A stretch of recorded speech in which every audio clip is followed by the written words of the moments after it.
ఏంటి బావా ఎప్పుడు చూసినా సెల్లు పట్టుకునే కూర్చుంటావు? కొద్దిసేపు నాతో మాట్లాడచ్చు కదా? చెప్పు ఏంటో. ఈ నెల చిట్టి మనకి వెళ్ళింది కదా, వచ్చింది. దసరాకు నెక్లెస్ వేయించుకుందాం అనుకుంటాను బావా. స్వాత వచ్చినట్టుంది.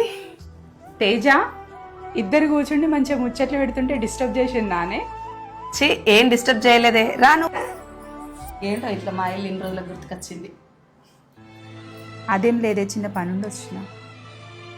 పనా? ఏం పని? అంటే అడగాలో వద్దో అర్థం కావట్లేదు. అన్నయ్యతోనే చిన్న పని ఉంది. చెప్పురా ఏంటిది? అన్నయ్య, మేము ఇల్లు కట్టుకునే విషయం తెలిసిందే కదా మీకు? తెలుసురా నాకు.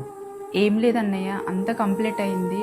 ఒక 2 లక్షలు అర్జెంటుగా అవసరం పడింది అన్నయ్య. మీరేమైనా సర్దుబాటు చేస్తారేమోనని వచ్చాను.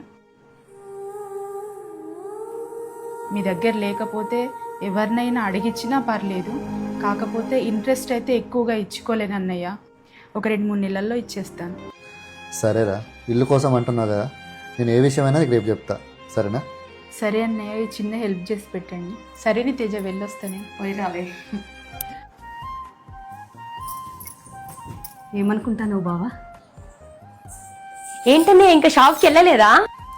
రెడీ అయినరా, వెళ్తున్నా ఇప్పుడే. అయితే నేను కరెక్ట్ టైంకి వచ్చిన అనమాట. నీతో కొంచెం పని పడ్డదన్నయ్య. రా సిరి. ఏంటే సిరి, అన్నయ్యతో పని పడ్డదన్నావు? ఏం లేదన్నయ్య, కారు కొనాలనుకుంటున్నా. ఒక 2 లక్షలు అయితే తక్కువ పడ్డాయి. నీ దగ్గర లేకున్నా గానీ వేరే వాళ్ళ దగ్గర నిప్పి, ఎంత ఇంట్రెస్ట్ అయినా మంచిదే, కట్టేస్తా. నాకైతే ఇంటి ముందు అయితే కారు ఉండాలన్నయ్య. సరేరా, ఇప్పుడైతే ప్రజెంట్ నా దగ్గర లేవు. నేను ఎవరైనా అడిగి చూస్తా, వాళ్ళకి ఇస్తా అంటే నేను చెప్తా. సరే అన్నయ్య, నేను వెళ్ళొస్తా. ఇంట్రెస్ట్ ఎంతైనా మంచిదే, నాకైతే ఖచ్చితంగా కావాలి. ఏంటి బావా డబ్బులు లేవంటాను? అసలు నువ్వేమనుకుంటాను? ఏమనుకున్నాడు ఏమున్నది, సిరికి డబ్బులు ఇద్దామనుకుంటానా? ఎంత ఇంట్రెస్ట్ అయినా పెడతా అంటాంది. స్వాత అడిగిందంటే ఒక పద్ధతి ఉన్నది. ఎందుకోసం అడుగుతుంది? ఇల్లు కట్టుకునేందుకు అడుగుతుంది. మళ్ళీ ఇంట్రెస్ట్కు భయపడుతుంది చూడు. ఇంట్రెస్ట్కు భయపడ్డ వాళ్ళ దగ్గర నుంచి అసలు మనకు ఖచ్చితంగా వస్తుంది. అదే సీరియల్ ఎందుకు అడుగుతుంది? కారు కొనేందుకు అడుగుతుంది. మన దగ్గర డబ్బులు లేనప్పుడు ఆడంబరాలకు కూడా అవసరమా అని. మళ్ళీ ఇంట్రెస్ట్ ఎంతైనా మంచిది అంటుంది. ఇసొంటి వాళ్ళు ఏం చేస్తారే, 1 నెల 2 నెలలో మంచిగా ఇస్తారు.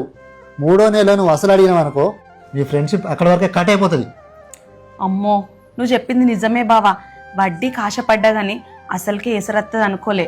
మళ్ళీ ఫ్రెండ్షిప్ కట్ అవుతుంది. స్వాతికే ఇద్దాం, ఎందుకంటే ఇల్లు కట్టుకునేటోళ్ళకి హెల్ప్ చేస్తే మనకు కూడా ఏదో రకంగా మంచి జరుగుద్ది.